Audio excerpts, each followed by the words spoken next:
এই বিড়ালকে কখনো আপনারা কষ্ট দিবেন না, বিড়ালকে আদর করবেন, বিড়ালকে ভালো মতো পুষবেন। বিড়াল যদি কোনো জাতির জন্য দোয়া করে, কোনো গৃহস্থর জন্য দোয়া করে, ওই সংসারের মধ্যে উন্নতি শুরু হয়ে যায়। ওই সংসারের মধ্যে আর এক নাম্বার হলো, যে ঘরে বিড়াল থাকে সেই ঘরে জিন আসতে পারে না, জিন বাস করতে পারে না। আর একটা ঘোষণা শুনে নেন, নবীজি বলে গেছেন, যে ঘরের মধ্যে বিড়াল ছানা বাস করে ওই ঘরের মধ্যে জিন জাতি প্রবেশ করতে পারে না। তাহলে ছোট ছোট মাসুম বাচ্চাগুলো যে ঘরের মধ্যে থাকে, মুসলমান অনেক সময় জিনের আশ্রয় পড়ে যায়, অনেক সময় জিনে আসর করে, ওই ঘরের মধ্যে জিনে আসর করে।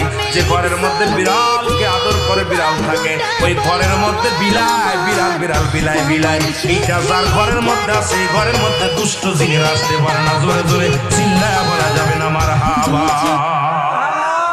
একবার নবী সুলাইমান আলাইহিস সালাম শুনতে পাইলেন, পাশের বাড়িতে একটা কুকুরকে কষ্ট দিয়ে বিষ